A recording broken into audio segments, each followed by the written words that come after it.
Social മീഡിയയിൽ ഏറെ സജീവമായ താരമാണ് നടനും മോഡലും ബോഡി ബിൽഡറുമെല്ലാമായ ഷിയാസ് കരീം.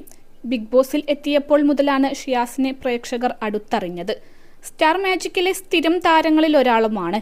ചുരുങ്ങിയ സമയം കൊണ്ടാണ് സ്വന്തം പ്രയത്നത്തിലൂടെ ഷിയാസ് തന്റെ സ്ഥാനം ലൈംലൈറ്റിൽ ഉറപ്പിച്ചത്. ആരുടെയും പിന്തുണയില്ലാതെ മോഡലിംഗ് രംഗത്തേക്ക് എത്തിയ പെരുമ്പാവുകാരൻ മിനി സ്ക്രീനിലും ബിഗ് സ്ക്രീനിലും ഇപ്പോൾ നിറഞ്ഞു നിൽക്കുകയാണ്.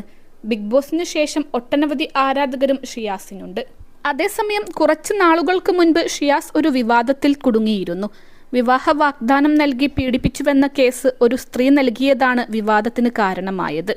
ജിമ്മിൽ പരിശീലകയായ പടന്ന സ്വദേശിനിയായിരുന്നു ഷിയാസിനെതിരെ രംഗത്തെത്തിയത്. വിവാദവും കേസും നടക്കുന്ന സമയത്തായിരുന്നു ഷിയാസിന്റെ വിവാഹ നിശ്ചയവും നടന്നത്. രഹ്ന എന്ന പെൺകുട്ടിയും